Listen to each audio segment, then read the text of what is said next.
ते तर खूपच दारू पेत होते. तसे तर 20 वर्षापासून पेतच होते. कमी कमी आता जास्तच 2-3 वर्षामध्ये जास्तच पेत होते. कंपनीत जात होते इथं तर रोज असे पेच म्हणा. मग त्याच अजून पोराला बी तसाच असर पडत होता. मग तो बी तसाच वागायला लागला त्याच्या आणि मग कसं करावं आता. तो पैसे घेतले का निघून जाईल. मग इकडे डोंगरगडले गेला एक वेळा 2-3 दिवस आलाच नाही. आम्ही इथं तिथं पाहायला जाऊ तर कुठं गेला का गेला तर सांगे तुम्ही पैसे द्या तर पाहून देतो म्हणे. तर मग आम्ही म्हणू ठीक आहे 100 रुपये दिले पाहून संध्याकाळपर्यंत येईन म्हणे. आला मग आला दुसऱ्या दिवशी घरी आला. घरी आल्याच्या नंतर तो तसाच मोठाले डोळे काढू काढू पाहत होता. मग 8 दिवस अजून राहिला 8-15 दिवस असाच ढोरासारखे कष्ट करायचा. कोणाच्या जेवण करायचा तिकडेच राहायचा. घरी स्वयंपाक करो भाजी कशी झाली म्हणून पाहायचे म्हणजे आपटायचा निघून जाय. मग आता कसं करायचं. आम्ही काही त्याला म्हणत बी नव्हतो का असा काऊन करते तसा काऊन करते. म्हणजे तो आमच्याकडे असा मोठाले डोरे काढून पाहत होता.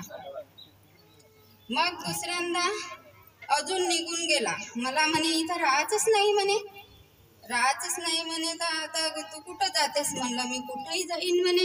इथं दारू पेते म्हणे बोलते म्हणे खराब शब्दात. तर मी काही राहत नाही म्हणे. तर आम्हाला न विचारून पैसे होते 5,000 का 15,000 होते. ते एवढे घेऊन पराला तर आलाच नाही. आम्ही म्हणलं संध्याकाळी येईन तर हो येतो म्हणे ना बाबा आलाच नाही. त्याच्या मित्राले फोन करतो येले त्याले विचारतो पण ते काही माहीतच नाही म्हणे कोणालेच. 8-15 दिवस तसेच आम्ही पाहिलं त्याला पण कुठंच इकडे तिकडे फोन लावले पण कुठंच नाही आहे म्हणत होता. मग असं चांगलंच नाही वाटे. मी कापूस काढायला जायची रोड न पाहायची. माझा मुलगा म्हणला लाल टी शर्ट घालून आहे टोपीवाला हातात कड आहे पाव गाडीवर दिसे लाल टी शर्ट असं तर नाही पा माझा मुलगा म्हणून तर नाही. मग आता कसं करायचं दिसत नाही. हे दारू पिऊन येत जाय यायले काहीचा विचार नाही होता. दारू पिण्यात मग्न राहत होते. मला विचार होता त्याचा का माझा एक मुलगा बिघडला नाही पाहिजे चांगलं राहिलं पाहिजे त्याच्या भरोशावर आमचं जीवन आहे म्हणून. आता कसं करायचं यायले मी काही सांगत नाही होती. ह्या गेला मेला असन नाही तर मग कोणाची मुलगी घेऊन पराला असन असे दारू पिण्यामध्ये बोलत होते. मला वाटते का माझा मुलगा कसा आहे कोणाच्या मुलीकडे नजर उचलून पाहत नाही तर हा असा करू शकते का बा. कोणी तर कानाकोपऱ्यात सांगितलं असतं कोण तर मग ते झालं. मग असेच कापूस काढायला जात होती त्या नंदुरकराच्या येतात. तर आम्ही याचा शिमगा होता त्या दिवशी. मग लवकर एवढ्यावरच कापूस काढला ना आम्ही वापस येत होतो. ते म्हणते नंदुरकारी नंदा नंदुरकर म्हणते लांबाडीनबाई म्हणते पूर्णाची पोळी करान का. मी म्हणतो नाही माझा मुलगा खाणारा होता त्याला आवडत होती म्हणलं पूर्णाची पोळी. आम्ही कोणासाठी करू म्हणलं कोणी काही खाणार नाही म्हणलं. अहो म्हणे लांबाडीनबाई म्हणे तुमचा मुलगा मला डागाच्या दवाखान्यामध्ये दिसला होता म्हणे. होय का नाही तर माहीत नाही म्हणे. लालवाली टी शर्ट होती म्हणे टोपरेवाली हातात म्हणे कड होतं म्हणे. तर मी म्हणलं हो टोपरेवाली टी शर्ट होती म्हणलं लाल ना हातात कडे. मी म्हणे दात घासत होती तिथं तर तो तोंड धुवायला आला होता म्हणे. तिथं आरशात गाडीच्या असा भांग करून पाहत होता म्हणे. मी त्याच्याकडे एक साथ पाहत राहिली म्हणे. अजून मी त्याच्या मागं गेली म्हणे का हा कुठं चालला बा म्हणून. तर म्हणे म्हणलं म्हणे का तू राहुल होय का तर मी राहुलगी नाही हो असं म्हणलं म्हणे. मी घरी विचार केला नाही म्हणलं हा तिथं असन तुम्ही जाऊन पहा बरं म्हणलं. माझे जवाई गावात आहे एक पारडीला आहे त्याला म्हणलं तुम्ही जाऊन पहा बरं. मी यायला सांगितलं नाही होतं कारण का सांगेन हे अजून चिल्लावन माय पैसे आणून दे यानं नेले माय पैसे आणून दे असं म्हणलं. मी काही द्यायला सांगितले नाही. मग हे गेले दोघं तिघं. त्याने आपले त्याच्या काकाने माझ्या दिराले बी नेलं ते बी गेले तिथं होता तर ते कसं हे लपून राहिले. हा आला असं पाणी प्याले पुरं नागपूर घुमत असं एरिया आला तिथे म्हणत त्याला पाणी न पिऊ दे ना, पकडलं माझ्या दिराने, 2 झापडा लावल्या. 2 झापडा लावल्या, घरी आणलं तिथं पारडीला. तिथून मग इकडे आणून दिलं.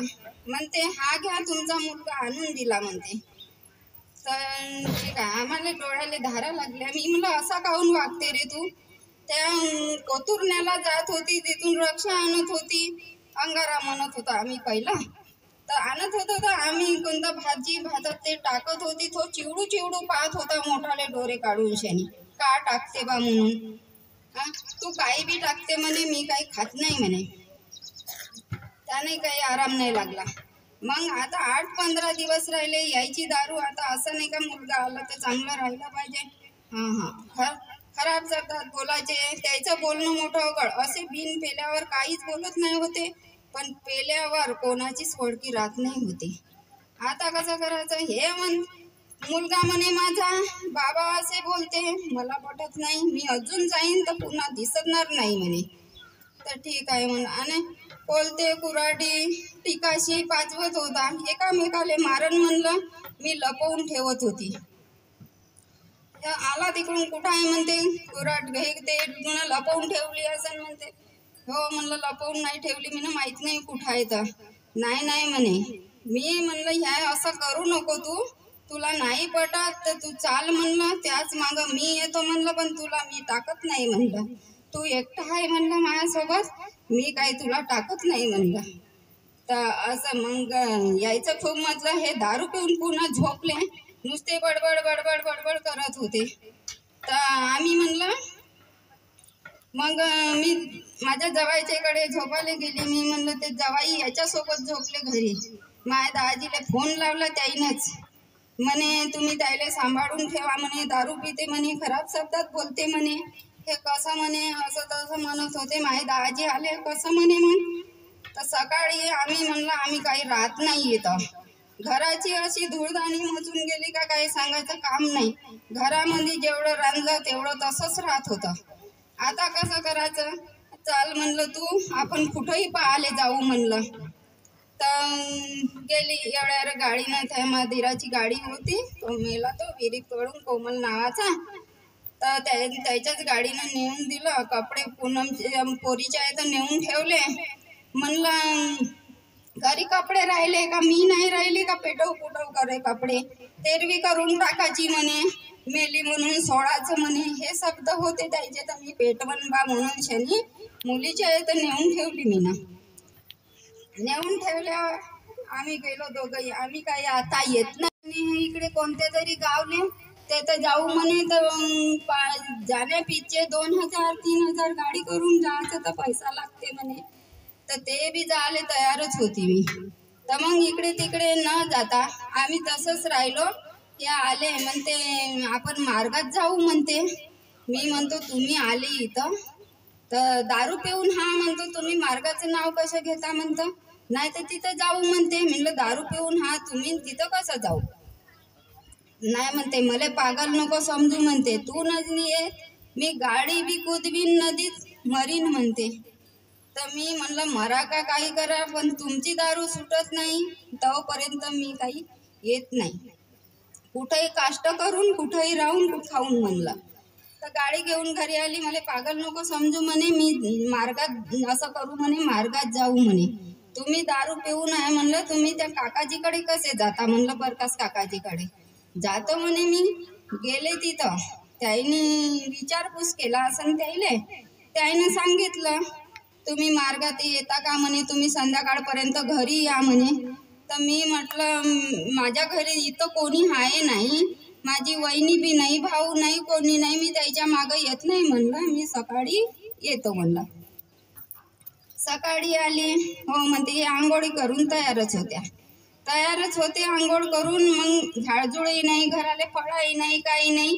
तसंच आम्ही थोडंसं झाडलं आणि आंघोळी केल्यानं तेवढ्याच ह्याच्यात ते काकाजी आले, आमचे मामाजी आले, प्रकाश काकाजी आले, आमचे ते सुरेश मामाजी उसरे आले.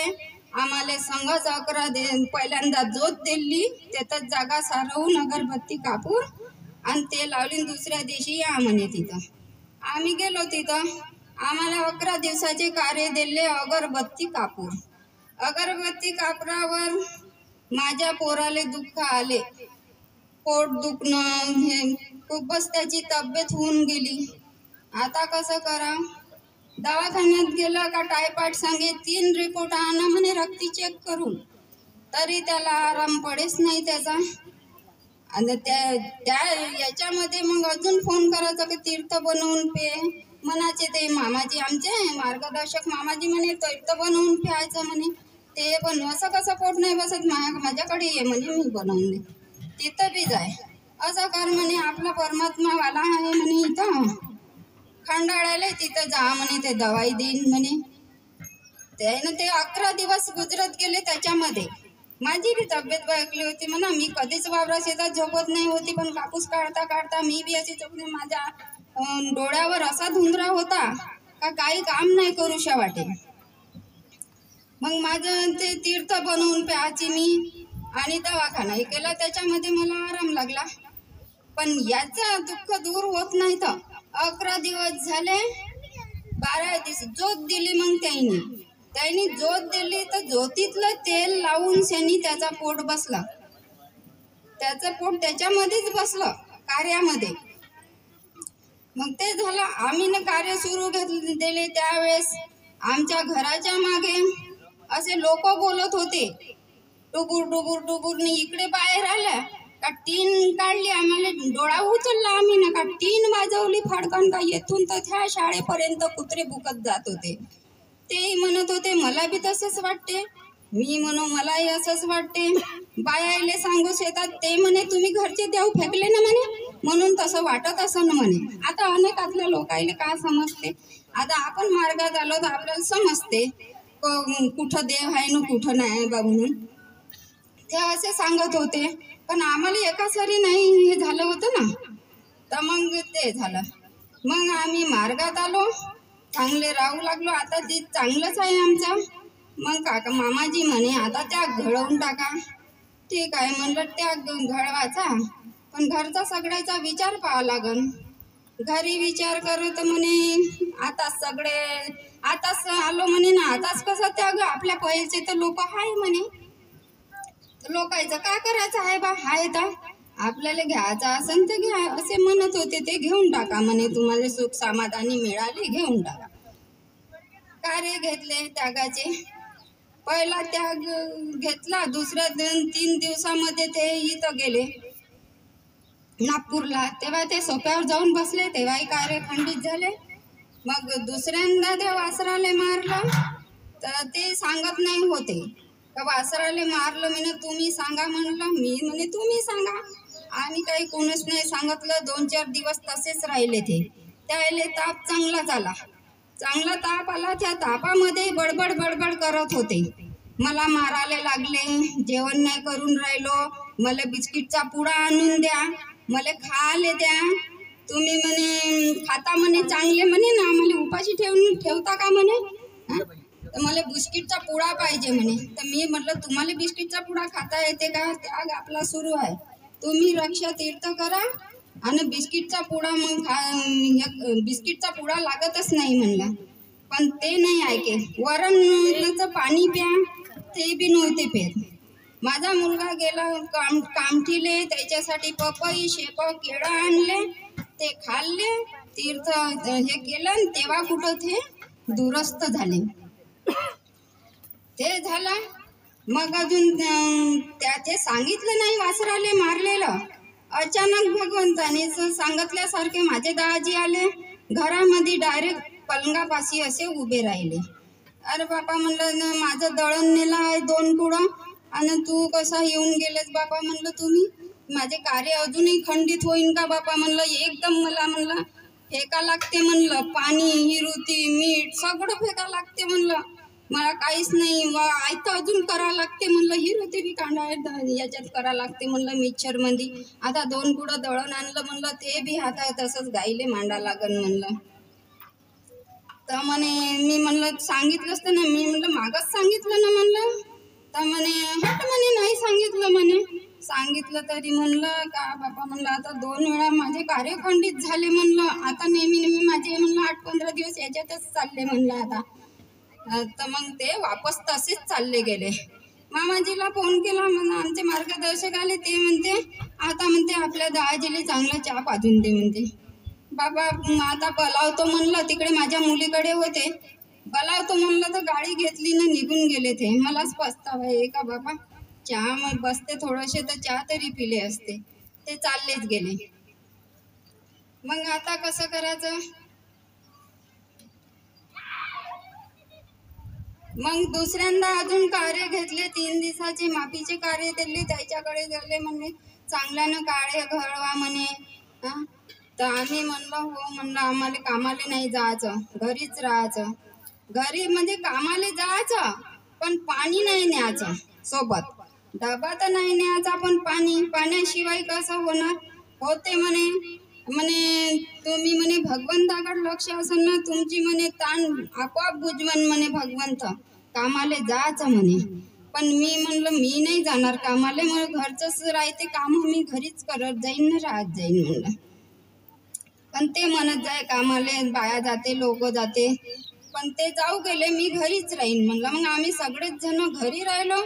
आमचा त्याग घडीला चांगला, आमचं हे नाही. आता कोणाच्या तर आमच्या इथं त्यागामध्ये इथं होतं तर साप निघला म्हणे, तरी त्याने पकडणेवाले बोलवून साप पकडून नेला. त्याच्या घरामध्ये त्या घुसले, त्या नेला ना तो साप, पण त्याचे त्याग खंडित नाही झाले म्हणे. हे गोमित्र शेपा म्हणे चांगले म्हणलं, आम्हाला नाही बाबा तसं, आमची त्याग खंडित. साधे दाजी आले त्याग खंडित झाला, कुठं गेले त्याचे त्याग खंडित झाला. आम्हाला सगळं फेसबुक करावं लागते म्हणलं. आणि तुमचं कसं बाबा म्हणलं, तर आमचं तसंच आहे म्हणे. आम्ही विचारलं ना म्हणे, आम्हाला सांगितलं म्हणे नाही म्हणलं, आमचे चांगलेच कळक आहे आणि चांगलं आम्हाला वेळोवेळी मार्गदर्शनही चांगले करे. आमचे मामाजी आम्हाला चांगलं सांगितलं बी आणि आम्हाला चांगले मार्गदर्शक बी भेटले. आमचा चांगला